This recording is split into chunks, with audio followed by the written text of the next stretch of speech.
Hai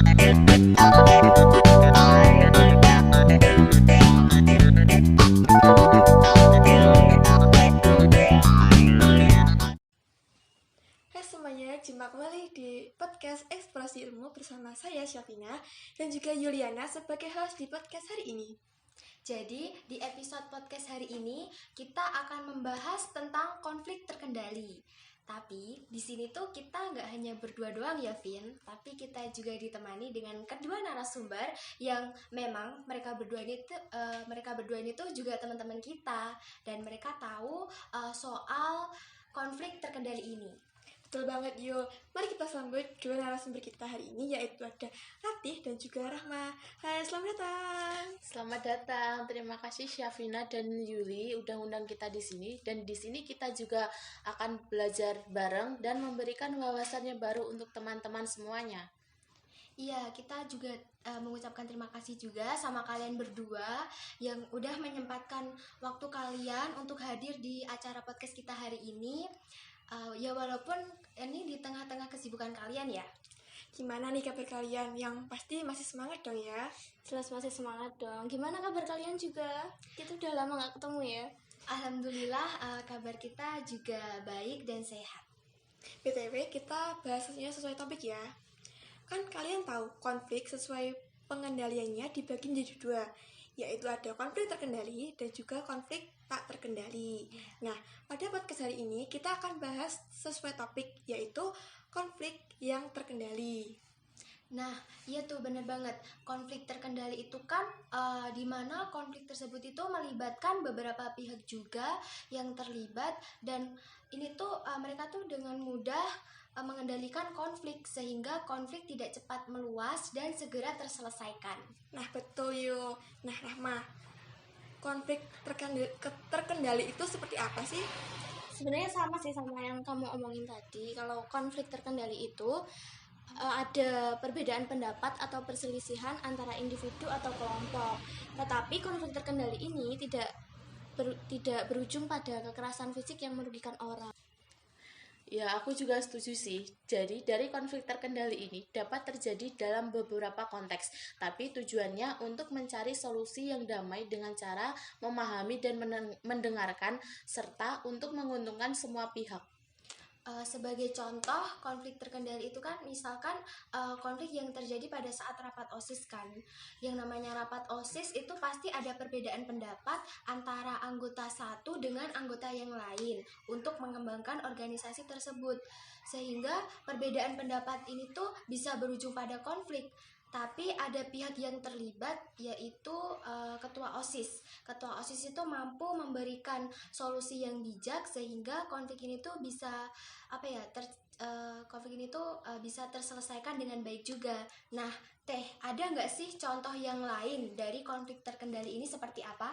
Pastinya ada dong. Contohnya, komitmen nyata Indonesia dalam perdamaian Afrika dengan mengirimkan 850 personil pasukan Garuda di Republik Demokratik Kongo.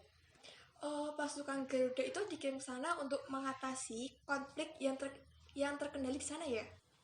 Iya, jadi itu partisipasi Indonesia dalam misi perdamaian di Republik Demokratik Kongo sebagai bukti nyata komitmen Indonesia dalam membantu negara-negara yang sedang mengalami konflik. Mereka telah berkontribusi besar dalam melindungi warga sipil dan pengamanan terhadap aktivitas kemanusiaan PBB di daerah operasi itu. Terus kira-kira tadi tuh ada berapa personil sih pasukan Indonesia yang dikirimkan ke negara Kongo untuk misi perdamaian tersebut? Pengiriman kontingen pasukan Garuda 39A sebanyak 850 personil, dan untuk pemeliharaan PBB dikirimkan sebanyak 3.544 personil. Wah, ternyata banyak banget ya personil yang dikirim ke sana. Iya, lebih hebatnya lagi, dari 3.544 personil TNI dan Polri yang terlibat tadi, lebih dari 100 personil itu perempuan loh. Wih, keren banget sih itu. Terus ya aku tuh juga cari di beberapa sumber di internet juga, dan aku tuh menemukan salah satu artikel katanya Indonesia ini tuh berada di negara ranking ke-9 yang negara kontributor personil militer dan polisi ya. Ya benar banget sih, di antaranya ada misi UNIFIL Lebanon, UNAMID Sudan, MINUSMA Mali, dan MONUSCO Kongo, dan masih banyak lagi sih sebenarnya. Oh iya, konflik yang terjadi di Kongo itu dikarenakan apa ya? Apakah ada faktor yang terlibat? Ada beberapa faktor sih, yaitu sumber daya alam. Eksploitasi sumber daya di Kongo ini menjadi salah satu pemicu terjadinya konflik. Ada lagi kelompok bersenjata yang beroperasi di wilayah itu, dan juga ada kemiskinan dan ketimpangan sosial yang semakin memperkeruh konflik ini. Dan Kongo memiliki perbatasan yang sangat panjang dan juga rentan dengan negara tetangganya. Ya betul, dan dari faktor tersebut akhirnya terselesaikan dengan baik dan damai karena adanya pihak pasukan Garuda Indonesia.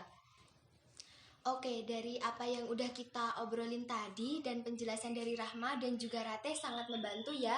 Apalagi kan konflik yang terjadi di Kongo ini tuh merupakan tantangan yang kompleks dan memerlukan upaya kolaboratif dari berbagai pihak juga untuk mencapai perdamaian dan stabilitas negara.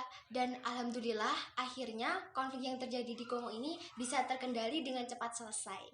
Betul banget nih Yul. Sebelum kita akhiri podcast pada hari ini, ada nggak nih pesan yang mau disampaikan sama Ratih dan juga Rahma buat teman-teman yang nonton?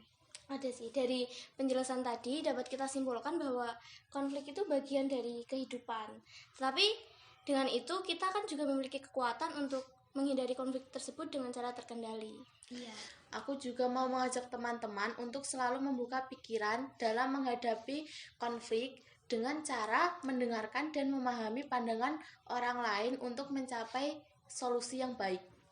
Wah, terima kasih ya atas Rahma dan juga Ratih atas pandangan dan wawasannya. Semoga ini bermanfaat bagi kita semua.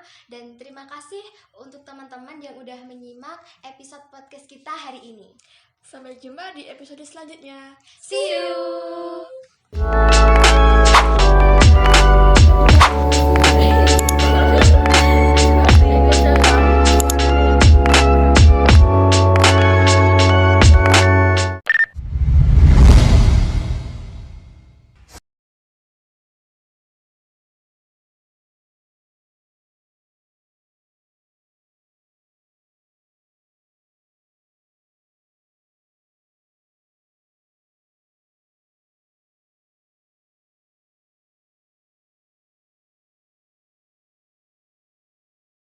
Audio Jungle.